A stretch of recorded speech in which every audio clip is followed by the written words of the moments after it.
Okay, it's 4:30.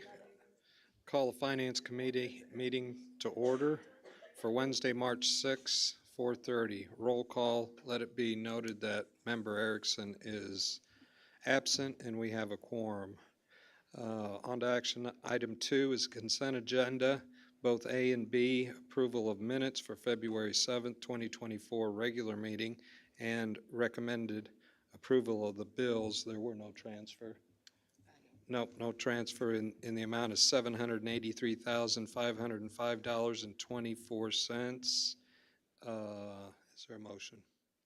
Motion by Vice Chair Lehman, second by Solner. All those in favor, say aye. Any opposed? Okay, consent agenda. Item 3, members of the public.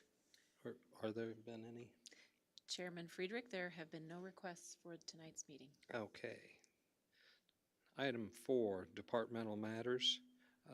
We have with us Marshall Thompson, with Animal Control Director. She has one action item for this committee, and that is 4A1A, request approval of emergency appropriation ordinance amending the McLean County fiscal year 2023 combined annual appropriation and budget ordinance for the General Fund 0001 Animal Control Department.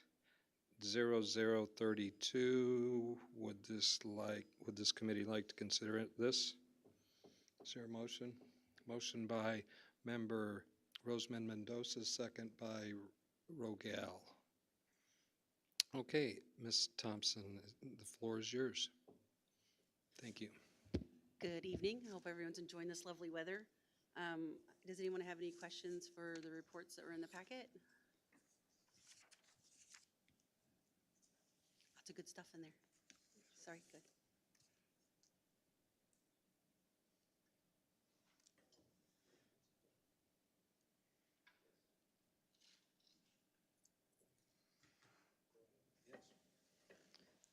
Thank you, Chairman Erickson, or Friedrich, not Erickson. Although this action item is under Ms. Thompson as the director, I just want to point out that this is an end-of-year cleanup similar to those that you've seen in other committees this month and last month. Administration assisted with preparing this document.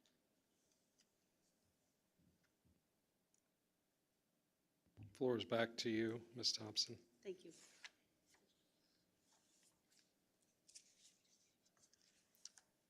Hearing no questions or, oh, Jim? Question by I'm a Mr. little, Sullivan. a little behind here. So Yeah. I'm interested in your release with dealing with the Canadian geese. You know, I don't even know whether I consider being an animal lover and still loving Canadian geese or not, but I know that we all, I would think, agree that they do tend to be an issue sometimes and cause problems or whatever. And so it says it's illegal to move, harass, disturb, injure, or kill waterfowl without a permit. What do you have to do to get a permit? I guess the permits are only like for hunting time or whatever. Geese that are problematic when they're in their nesting cycle, you would have to contact the Illinois Department of Natural Resources, and that link is on there, and then they would triage you to that department that would handle the geese that are being problematic, and they would have to issue you a permit and then walk through what you can and can't do because they're protected under the Migratory Fowl Act. And in the years, we've seen the most problematic geese activity is when they nest right near public entrance and exits from buildings or public areas.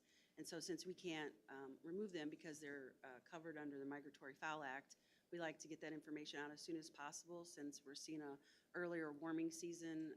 Spring's probably going to come early. I wanted to make sure that the public had all that information available. So if they start to see geese nesting and getting ready to be in areas that might be high traffic for the public, we want them to be able to get to that right away so they can do some preventative methods.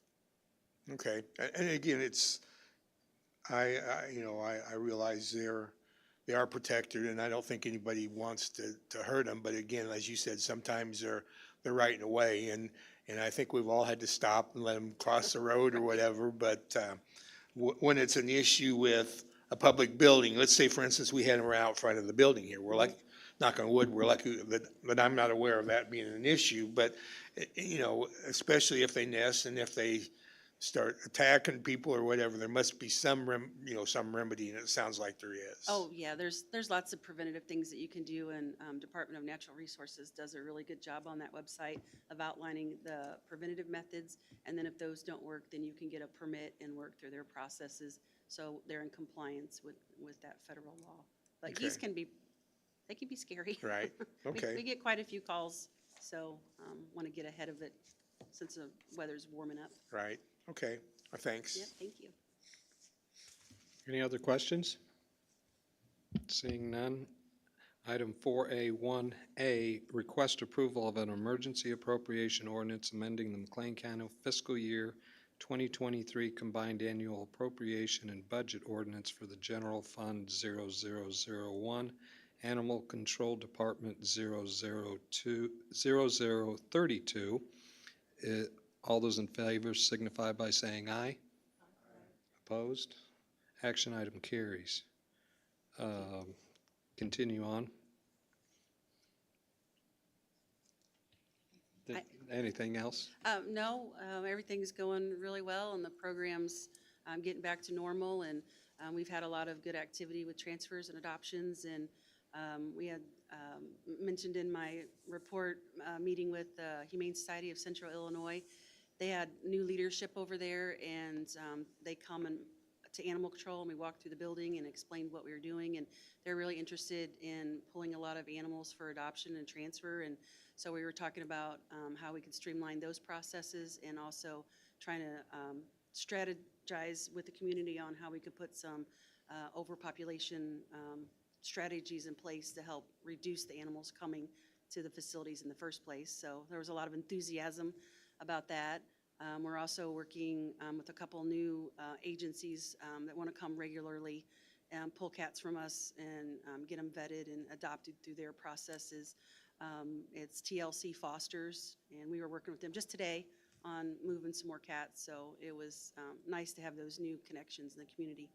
And the community partners really do help support the program, and I want to acknowledge that there are so many out there that do a great job, and everybody's essential in our program, and especially with adoptions and transfers. So wanted to get that information out to you so you knew all the good things we were doing. Okay, thank you very much. Good luck Welcome. with the spring calving Right. from a farmer. Okay, on to next item, item 4B. Michelle Anderson, County Auditor. She's not here. Has she reached out to administration with anything? She had no items to present this evening, and she has not reached out. Very good. Any questions from committee on this? Seeing none. We're on to 4C, Kathy Michaels, County Clerk. She has no action items. Has been any correspondence from her office to administration? No correspondence. She has included in the packet her monthly reports. Any questions or comments from committee? Seeing none. Item 4D, Timothy Jorzak, Supervisor of Assessment is here. I'd like to turn the floor over to you now. Thank you. Well, thank you very much, Mr. Chairman. As always, I appreciate the opportunity to come before y'all and talk to you. I don't have anything to request. I am here simply to make myself available. If you have any questions, comments, or concerns, I'm happy to hear them. The one thing I would like to report, just by way of normal processes, we did receive, we got our final abstracts turned in to the Department of Revenue with the assistance cooperation of Clerk Michael's office. And so we got that, and we got our final abstract back from the state, and I'm happy to report that we are not getting a multiplier this year, or we're getting a multiplier 1 to be technical. So we're not going to see any increases in that way, which is always a nice thing to hear. So 2023 assessment year is officially behind us, and we are moving on to 2024, and we've already got 4 sets of books in from townships at this point. So if you have any questions or anything like that, I'm happy to help. You guys know where to find me down on the lower level.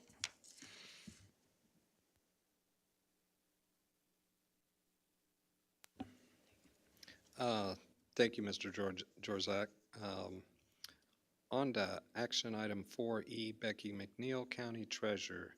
She has 2 action items to bring before this committee. First one is 4E 1B, accept and place on file the county treasurer's monthly financial report, and B, request no, we'll do that second. I'll just do the one to be distributed. Is this committee in favor of bringing it to the table? Is there a motion? Motion by Member Roseman Mendoza, second by Vice Chair Lehman. The floor is yours, Ms. McNeil. Thank you.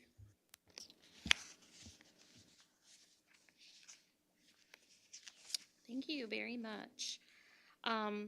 The first report you have is a summary of our tax revenue. And, we're only into the second month of the year.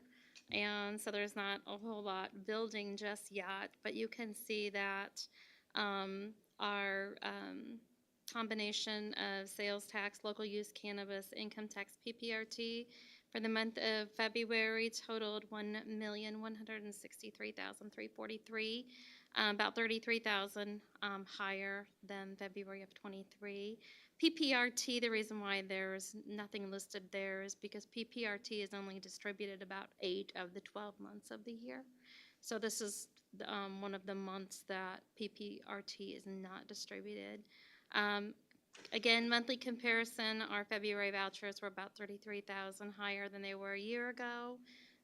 First 2 months of the year county has received $2.9 million in revenue compared to a little over $3 million a year ago.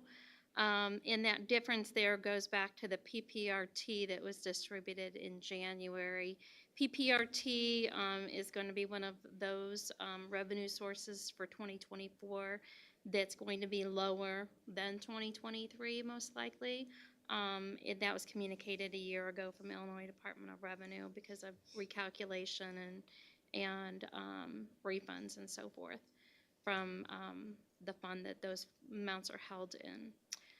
The overall year-to-date comparison right now, looking at our budget, we would like to at least have 2.791 collected, and again, we've got 2,912,000 collected, so we're running a little bit ahead of budget.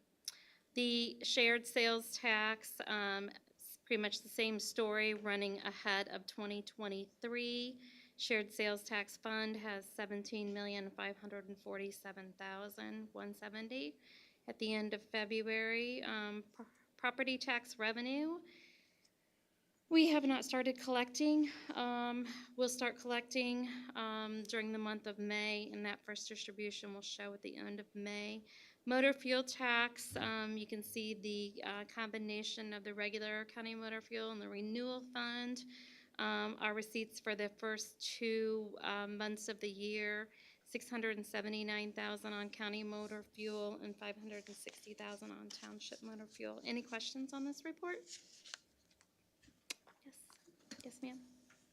So I know it's a really small revenue, but in looking at the tax revenue at the top with cannabis use being 100% change over a prior year, is that something that that we were expecting? I mean, it's interesting that it's a I'm just looking at this percentage. There Yeah. might be a little error there. Okay. It's not quite 100%. All Well, right. it is. I mean, we're up, but I'd have to look at that formula there. Okay. I'm sorry. I was just curious what was Sorry contributing to about 100% over last year.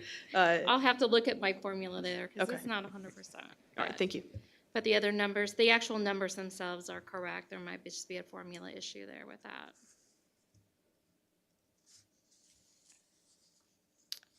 Okay, moving on to the cash and investment report. During the month of February, we had a lot of treasuries come due, and this right now during the months of January and February.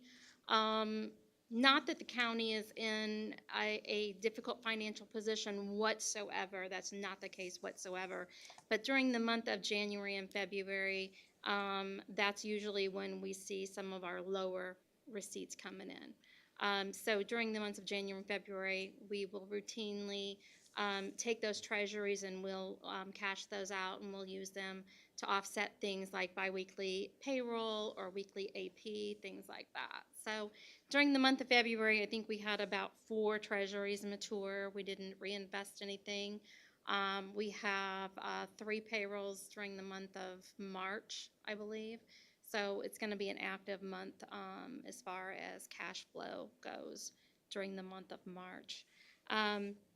The overall, looking at this report, when you see negatives, do not be concerned about negatives. The only fund that I would say to be concerned about negatives would be the nursing home, because the nursing home truly is in a position where they're borrowing funds from the general fund to operate with, without a doubt. But the other negatives are basically just timing issues and AP clearing. We write AP out of a central account, and then we transfer, and AP clearing hit on 2/29, same day as our payroll hit on 2/29. So there's just some negatives as you look through here. Again, don't be concerned with that. That's just normal processing for us. Overall, cash, $120,417,000.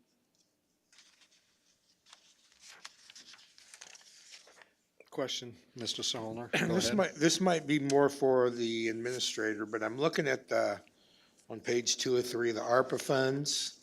That's 17.482, whatever that is. Is that what we actually have left in ARPA fund money? It's my understanding that that's what's invested, not what we have remaining. That is the cash available.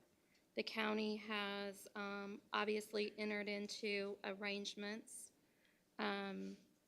to Right. obligate those funds, but that is the cash in the bank. So in other words, it may already be encumbered or planned to be spent or whatever, but at a future date, but that's money actually that's sitting there. Correct. All Okay. 33 million has been obligated. Okay, that was the word I was looking for. All right, thank you.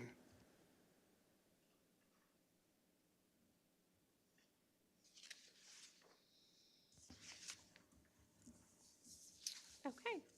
I'll move on to the nursing home report.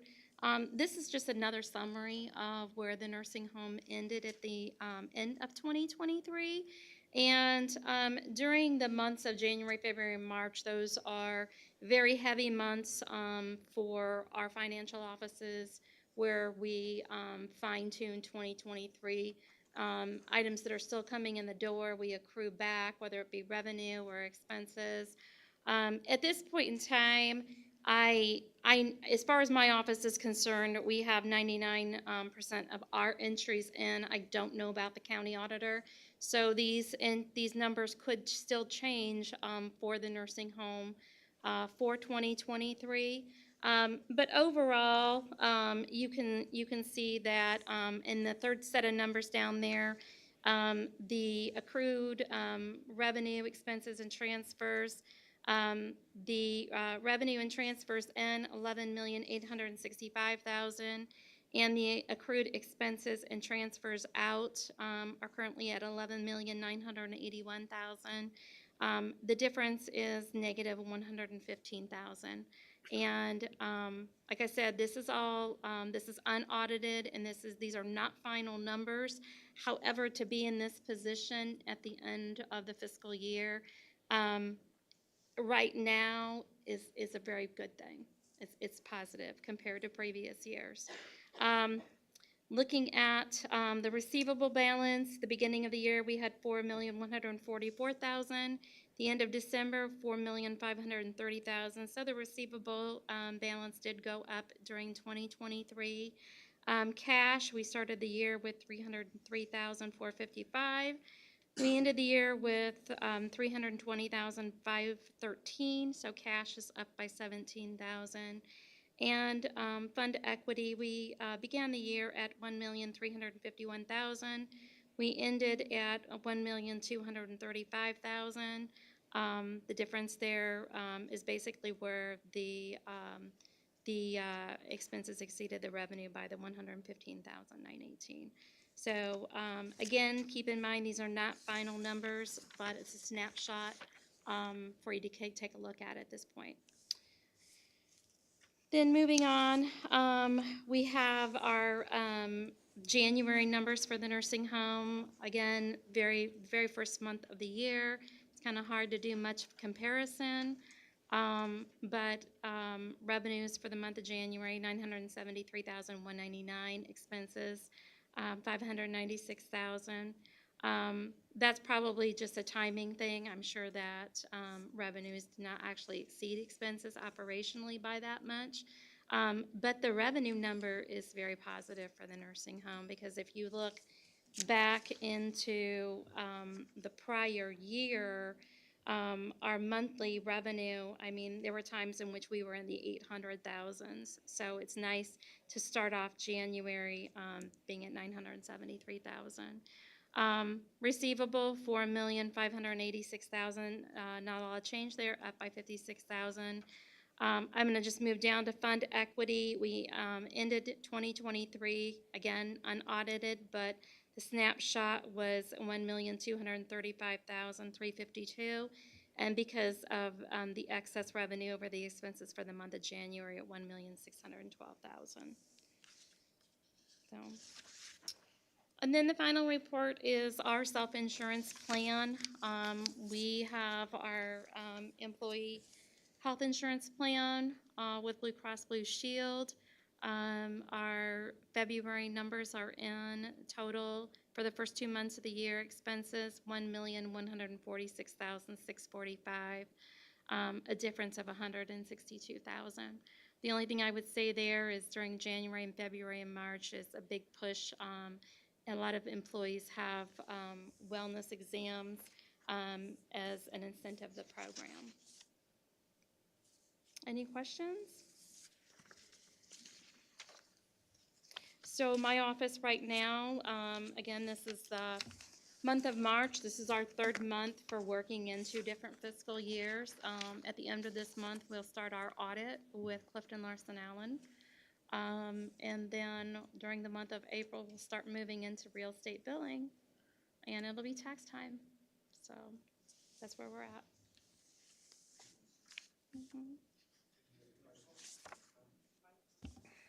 Any other, thank you.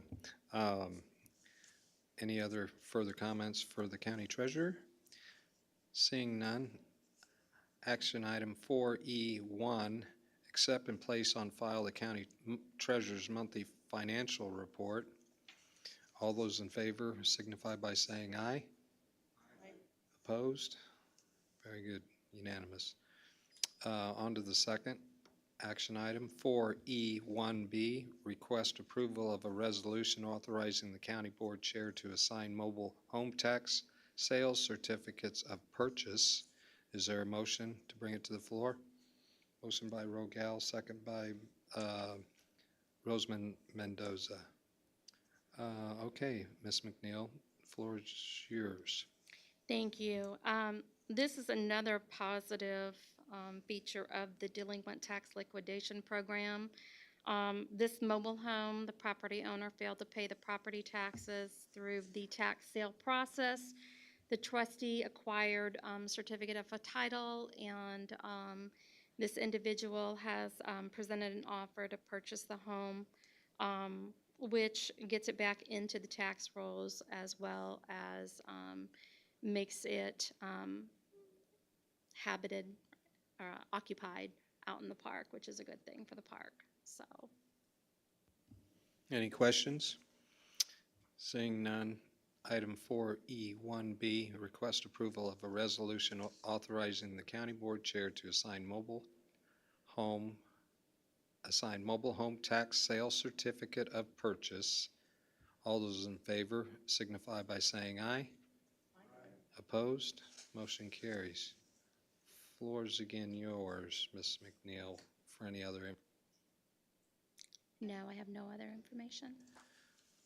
Okay, thank you very much. On to item 4F, County Administrator Cassie Taylor. 4F1A, request approval of an emergency appropriation ordinance amending the McLean County fiscal year 2023 Combined Annual Appropriation and Budget Ordinance. Is there a motion? Motion by Vice Chair Lehman, second by Rogal. Okay, the floor is yours, Ms. Taylor. Thank you, Chair Friedrich. This, again, is a cleanup action to get our general ledger in order prior to our audit. This emergency appropriation ordinance refers to all of the departments that needed adjustment that report to this oversight committee. Any questions? Item 4F1A, request approval of an emergency appropriation ordinance amending the McLean County fiscal year 2023 combined annual appropriation and budget ordinance. Is there, all those in favor signify by saying aye. Aye. Opposed? Unanimous. Pass. Second item is 4F1B, request approval of a Class C raffle. Is there a motion to bring it before committee? Motion by Sollner, second by Rogal. Floor is back to you, Ms. Taylor. Thank you, Chairman Friedrich. This request for the Class C raffle is for the Illinois Association of Chiefs of Police. I believe they've been doing this for many, many years. This is for a prize of a Harley HD Heritage, as well as some other miscellaneous prizes. And we recommend approval. Thank you, Ms. Taylor. Any other questions, comments? Oh, Vice Chair. Yeah, Lehman. I did just want to call out for anybody in the public that would be putting forth one of these documents or one of these requests again. I believe the county administration a couple years ago went through and did some updating to the fidelity bond document that removes some of that gender-specific language. It looks like this might be an old version, unfortunately, that was put back into circulation this year. So if there is anyone out there, just a little reminder that we do have new updated documents on the website. Is that accurate, administration team, that folks could get that from our website? Absolutely, and I do believe they make many copies and then use their old documents. Yeah, Yep. certainly. Thank you. Any other questions? Okay, item 4F1B, request approval of a Class C raffle. All those in favor signify by saying aye. Aye. Opposed? Passes unanimous. Okay. Last action item. Item 4FC, request approval of a memorandum of understanding correctional officers recruitment incentive between the McLean County Board and the McLean County Sheriff and the Illinois Fraternal Order of Police Labor Council, representing correctional officers, correctional sergeants, and control operators. This item has been passed out. Committee has seen it. Keep in mind that this is a closed session, so I guess my request was, or to this committee is that, do we need to go into closed session for this item? Seeing none, we just need a motion. Okay. Item F1C, request approval of a memorandum of understanding correctional officers recruiting incentive between the McLean County Board and the McLean County Sheriff and the Illinois Fraternal Order of Police Labor Council, representing correctional officers, correctional sergeants, and control operators. All those in favor Need a motion. motion. Okay, thank you, Jim. Sollner, second by Rogal. There you go. Okay. All those in favor signify by saying aye. Aye. Opposed? Action item passes. Back to you, County Administrator. Thank you. I have no other items to present for information this evening, but I can answer any other questions the committee might have. Thank you, Ms. Taylor. Any other new or old business and communication for this committee? Any questions? Hearing none, the next meeting is Wednesday, April 3rd, 2024, and this meeting is adjourned. Thank you.